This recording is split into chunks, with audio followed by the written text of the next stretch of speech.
Hello and welcome to another episode of Scott Reads Comics. Today I'll be covering Essential Marvel 2-in-1 presents The Thing, Volume Number 3, published in 2009 by Marvel Comics.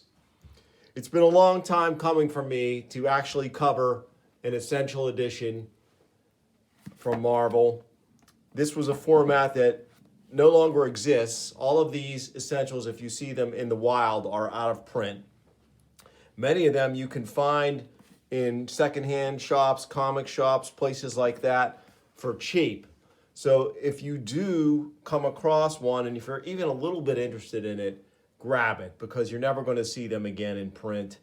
It was a fantastic format for libraries to invest into, for their patrons to have a comic book reading experience, essentially a comic book education, if you will, because you could get all of these classic comics for very cheap.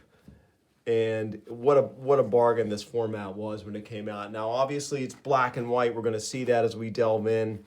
This particular volume is a wonderful volume to go through because it has some of the most fantastic creators who ever worked on this title. It went 100 issues.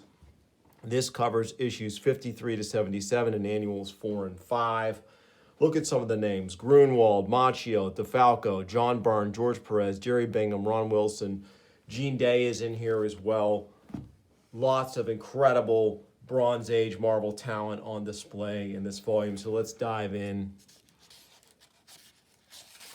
And we can see on the inside front cover an advertisement for, at the time, what would have been other current Essential editions, the other two Marvel 2-in-1 editions that were out at the time.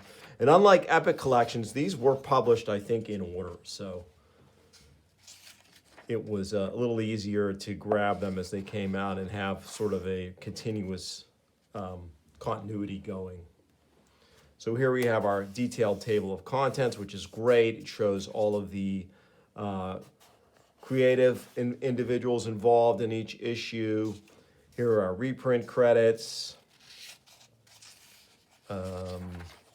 And then here's our first issue. So this starts with issue 53, which is effectively the beginning of the Project Pegasus, the Pegasus Project, Part 1. This is what would become known as the Project Pegasus Saga, or the Saga of Project Pegasus.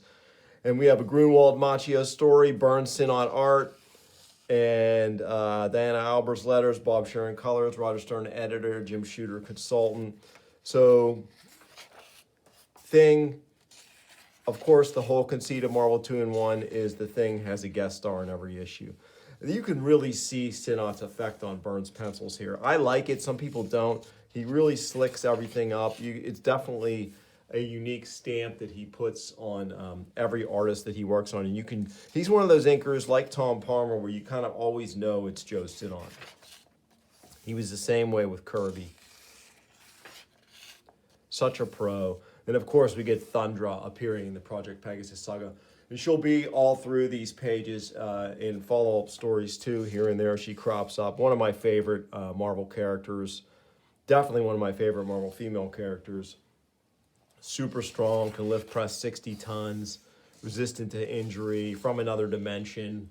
Loved the Thing and wanted to, even though she felt all men were inferior, she felt the Thing was her perfect mate.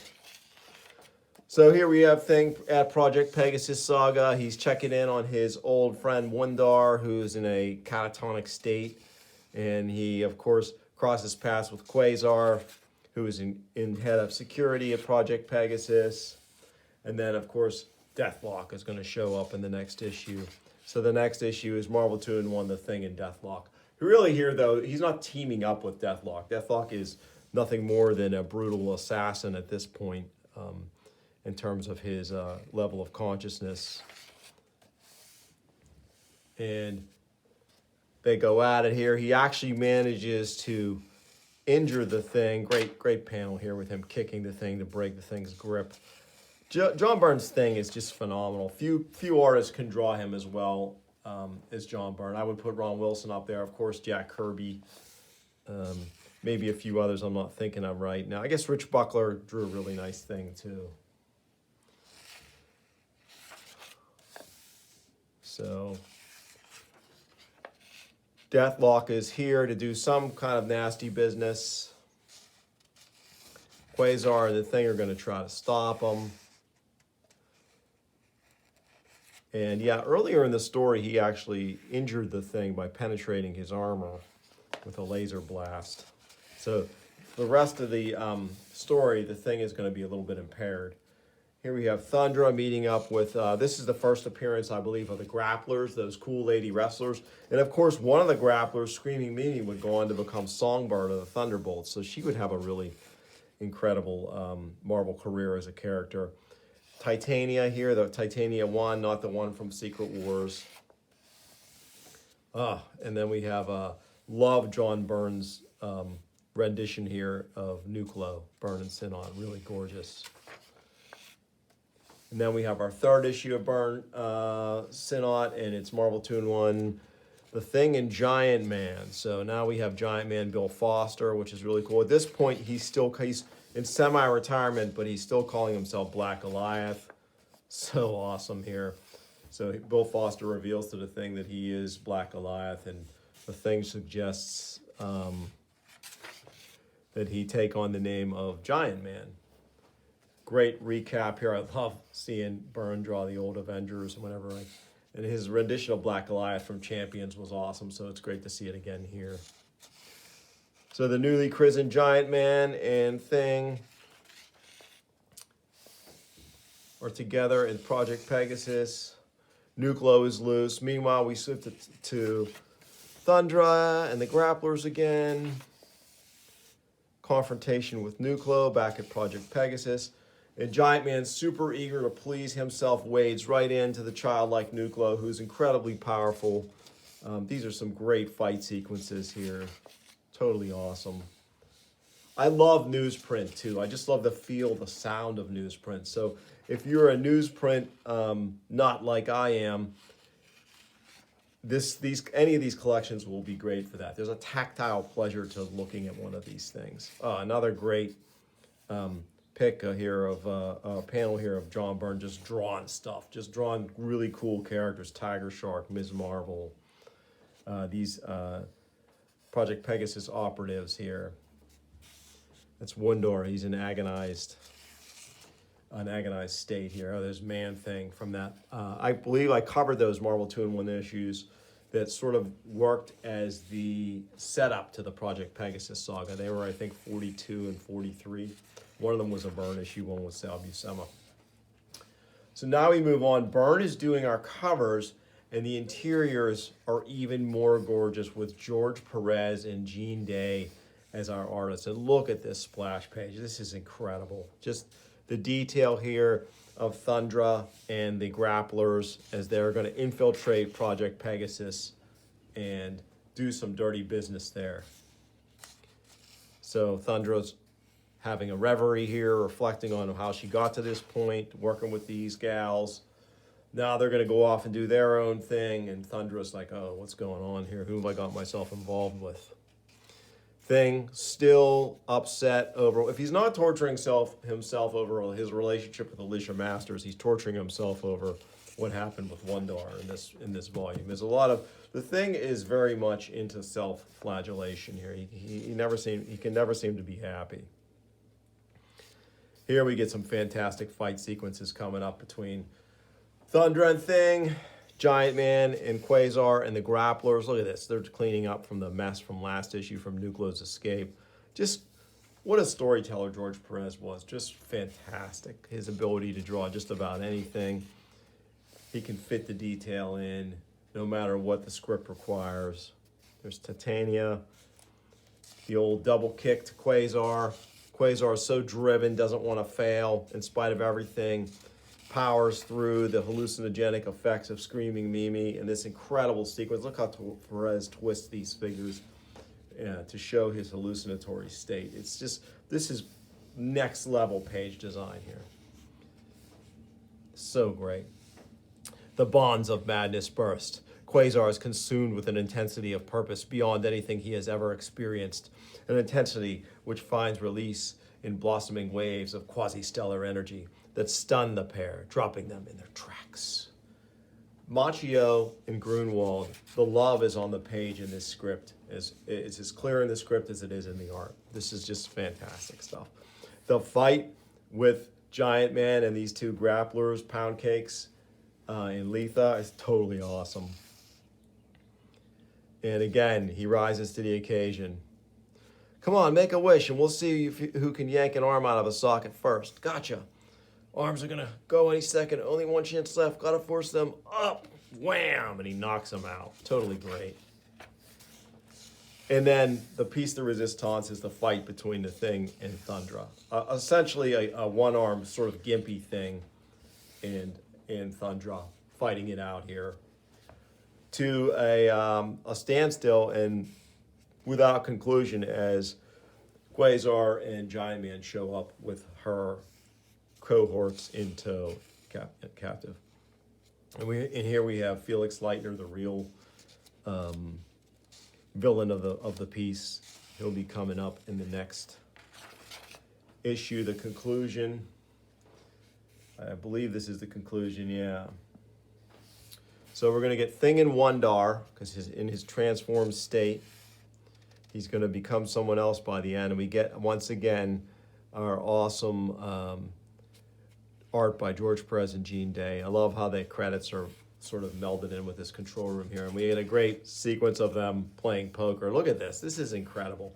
What a way to tell us what happened in the previous 4 issues of this saga. Just, again, brilliant page design, execution here. This was probably talked about by Grunwald and Macchio with the artists, but the artists have to execute ultimately, and they really do.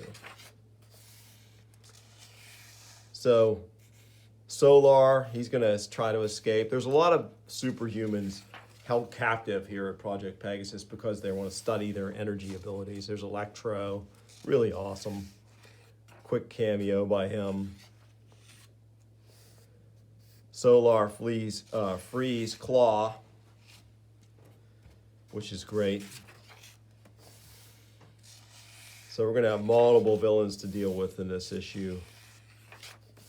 Really great stuff.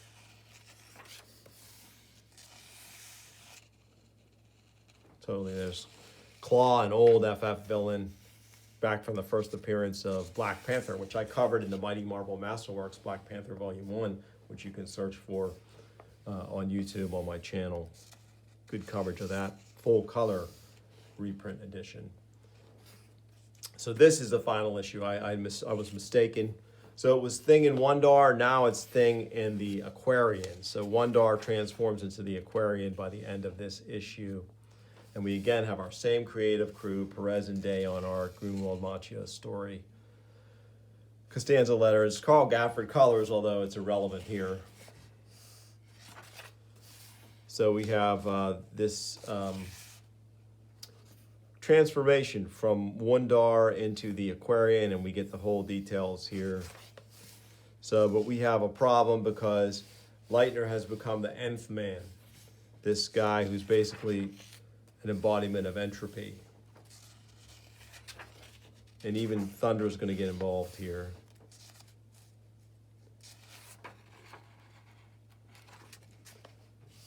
Really great stuff. Bringing our saga to a conclusion with these awesome non-traditional page layouts here. Totally great. I love how on this page each character gets their own sort of chance to ruminate on the action. Very cool. And if I had one criticism of these volumes, I would say pagination, page numbers would have been great so that you could kind of figure out where you left off. You didn't have a bookmark. Oh, I left off on page 358 or whatever. Because, I mean, we're getting hundreds of pages of story and material here. So now we go right in chronological order for publication to the Thing in Black Bolt, which is Marvel 2-in-1 Annual 4. And we have Jim Craig layouts and Budiansky and Patterson do the art. Bob Budiansky, one of his rare penciling gigs. He was an excellent penciler, great cover designer for Marvel and cover artist for Marvel. So it's cool to actually see him do a full story here. I think he did a long stint as an editor too. So this is Graviton is the main villain here, but he gets transformed into this being. And of course, Thing can't handle it alone, so Black Bolt, Black Hole, Black Heart, Black Holocaust. Again, the use of that word, such a loaded word. And this is gorgeous marble house style artwork, really good. Not as good as the Byrne Perez stuff we got in the previous 5 or 6 issues, but hey, that's like, comparing yourself to Michelangelo. You're not going to win in that comparison. So on its own, this art is wonderful. So now we have our next Marvel 2-in-1, Thing and Human Torch. Oh, great little reference to Conan there. So we get Chick Stone and Al Gordon. Chick Stone pencils and Al Gordon inks. Marv Wolfman plot. So this is Thing, and of course, his partner in the Fantastic Four, the Human Torch. Never been the biggest fan of Human Torch. He's probably my least favorite member of the Fantastic Four, but he's cool, whatever. Great history in Marvel. Next up, issue 60, Thing and Impossible Man. We get a nice return of George Perez and Jean Day. This is gorgeous. Not a fan of the Impossible Man either. Just a bit too silly. That X-Men annual with him was, the X-Men annual 7. Wasn't a big fan of that. Love this George Perez double-page design here. We get to see Perez draw in statue form a lot of the greatest villains the FF have faced. Even get Ultron in there. Totally great. An Impossible Man, of course, can assume any shape. He wants to help the Thing out. And he finds Impossible Woman. So now he's not alone at the end. So they go off. So we have a little mini saga here in the next few issues with the coming of her, which is going to relate back to Adam Warlock. And we get some great Jerry Bingham Jean Day artwork on this, and Mark Grunwald back on the scripting. Jerry Bingham, again, not an artist who did a ton, but the stuff that he did do was really solid. Thing is not in her's power class. I believe her comes from that. I think I covered a Hulk annual that had the origin of her. She was created by the Enclave. Originally was a male character, and then went into her cocoon and did a gender transformation. So now he is a she. And she is searching for her ultimate mate, Adam Warlock, and realizes he's dead. So the Thing and Starhawk are unable to defeat her. She's going to realize, well, she's told he's dead, but she thinks that her powers can bring him back. So now we have Thing and Moondragon, and again we have Bingham and Day as our artist, Grunwald writer. And Moondragon hopes to glom on to her and guide her because she believes she's a goddess as well. So we get this great transformation. It's interesting that in this story we kind of have two of Marvel's earliest gender-bending characters, as we have Starhawk, who has two personas as Alita and then a male persona, and then when they transform, they're Starhawk.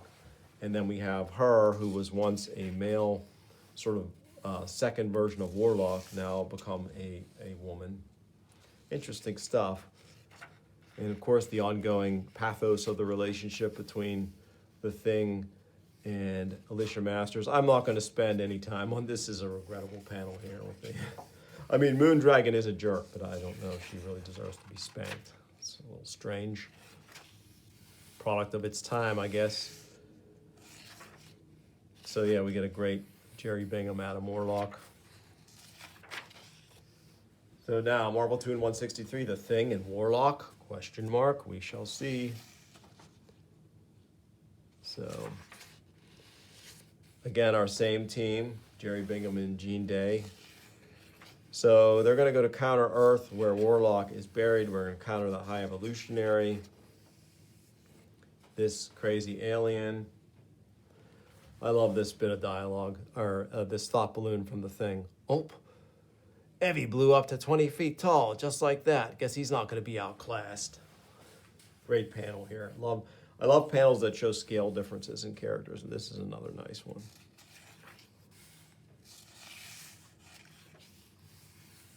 Very cool. Of course, this giant scale does not stop this super strong thing. Remember, folks, he can lift press 85 tons. And her does reanimate Adam Warlock, who had been killed by Thanos at this point. She realizes, though, he's just an empty husk, and she reconsigns him and restores his grave and goes off into space to find herself. So now we have our third incredible mini saga in this collection, the Serpent Crown Affair. So it's going to be another Macchio Grunwald pairing. And we're going to get some fantastic art. Thing in Stingray in issue 64 here. This is George Perez as well, I believe. Oh yeah, that's definitely George Perez. Oh, I love that Hyperion. So awesome. Yeah, I think this is George Perez and Gene Day again. Here we are, right here, yeah. George Perez and Gene Day. It took us a while to get to the credits, didn't it? Grunwald, Macchio. So we get some underwater action here. I love the design on Stingray. Now this is where you kind of miss the colors because that red and white costume is so striking and awesome. Oh, yeah, and this first appearance of this iteration of the Serpent Squad. Sidewinder, Anaconda, Black Mamba, Death Adder. Awesome characters. Love it. Part 2, issue 65. Again, George Perez and Gene Day. We get some fantastic action here. A nice recap. And there's some recap of some of the events of Avengers Annual number 8, when Hyperion's memory was restored. And Thundra's just not in his class. And we're going to see that the Thing is also not in his class. We'll see that in a later issue in this collection. Triton shows up. Anaconda finds the Serpent Crown. I love that they can operate underwater. They're all amphibious. She uses the Dark Force.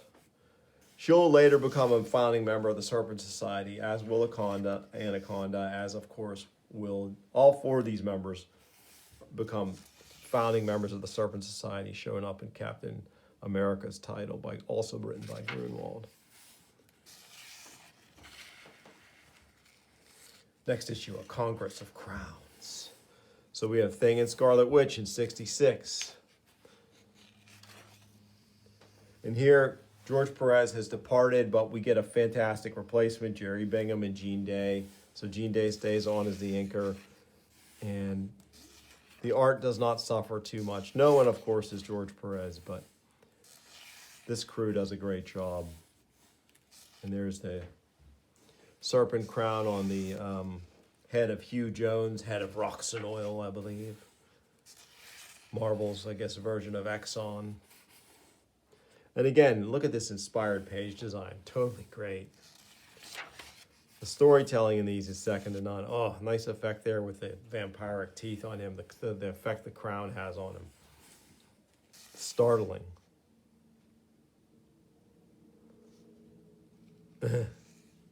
So it forces the Thing to put it on, but it doesn't have an effect on him for whatever reason.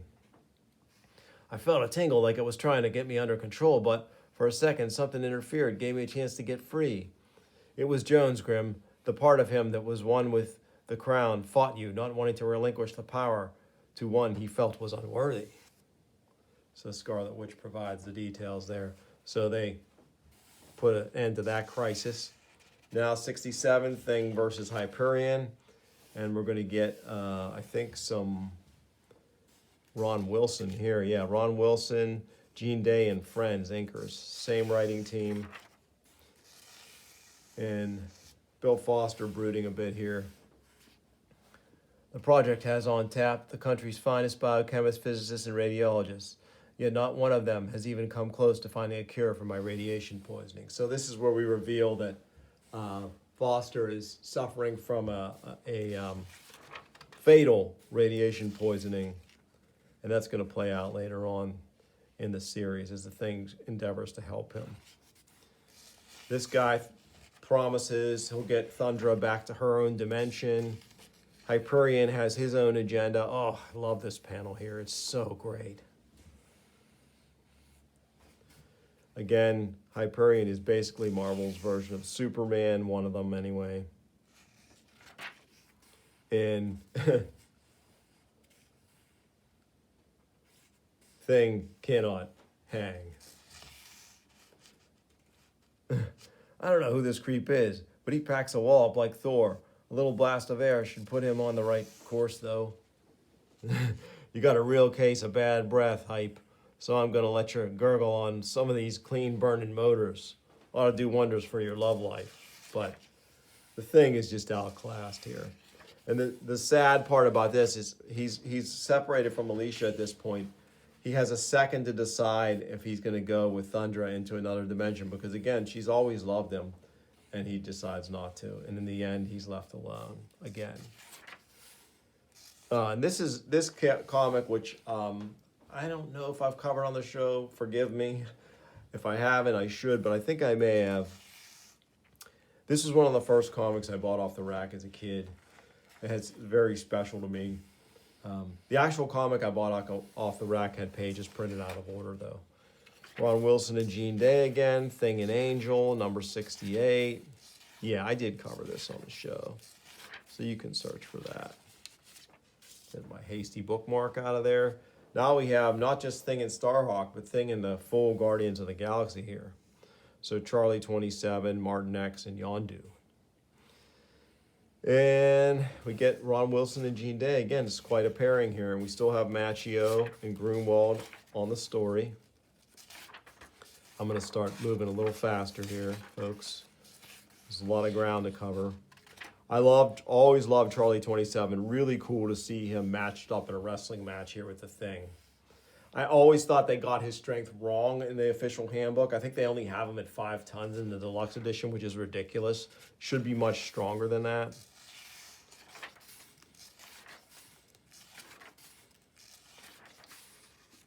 The Thing and a mystery character. Mike Nasser and Jean Day, the art on this one. I love Mike Nasser's artwork. It's got a lot of Neil Adams in it. He may have been one of the Krusty Bunkers, that Neil Adams studio crew of artists.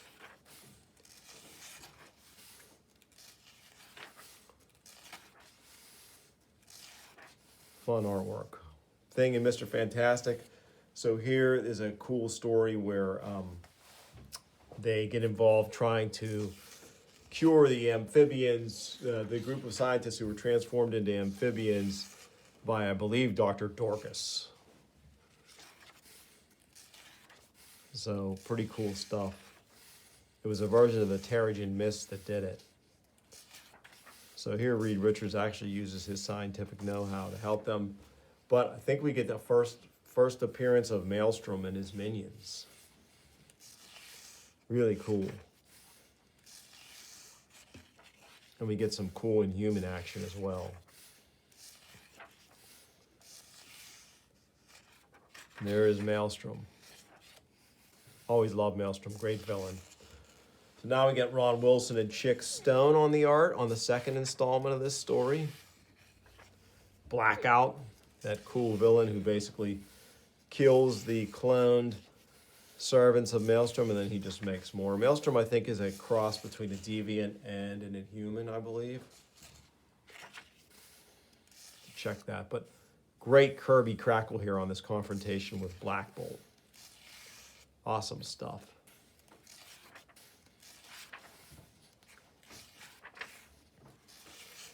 Thing and Quasar again. Hasn't been that long, but here comes Quasar again. Ron Wilson and Chick Stone. Forget who the villain is in this. Look, I don't know if they go back in time. Again, I'm just flying through these just to give you an idea of just the ground this series covers, the amount they can do in these reprints. Thing and the Puppet Master. Oh, Frank Springer pencils, Chick Stone inks. Not the biggest fan of Frank Springer, but with these Chick Stone inks here, not too bad. Not too bad. Decent thing. Not an easy character to draw. Here's that second annual Marvel 2-in-1 thing in the Hulk, When a Stranger Calls. So this is Paul Kupperberg's story pencils, Pablo Marcos finished art. Man, that's a nice combo. I love Pablo Marcos' finishes. Very cool. So we're going to get a thing in Hulk team up. This is, of course, Childlike Hulk. And we get the Stranger, who has long been an enigmatic villain and sometimes ally of various Marvel characters, fighting Pluto, the Greek god of hell. Oh, yeah. So in Marvel 2-in-1 75, which is the awesome thing in the Avengers, I have this as a regular issue. Kupperberg and Chick Stone again, Tom DeFalco writing. Great double-sized issue. Plenty of characters in this one. Blastar is a pretty formidable villain. Just going to grab the back here as it wants to fly up on me. But that's the nature of these books. When you get to the end, they kind of want to fly closed. Thing in Iceman. That's Jerry Bingham, Chick Stone. We get Bill Foster again, coming back into the story. Again, he's still suffering from radiation poisoning. And we have a Circus of Crime as our foes. And it's cool, we get to see Giant Man again. Looking great. I love that costume. And then number 77, The Thing and Man Thing are our final installment here in this incredible collection. Ron Wilson, Chick Stone on the art. Give us a little bonus here at the end. We get a Project Pegasus layout diagram. That would show up in the official handbook of the Marvel Universe. So yeah, that's it. What a collection. Any Essential Edition is going to deliver this kind of entertainment, extensive reprints, incredible values, especially if you're a fan of newsprint.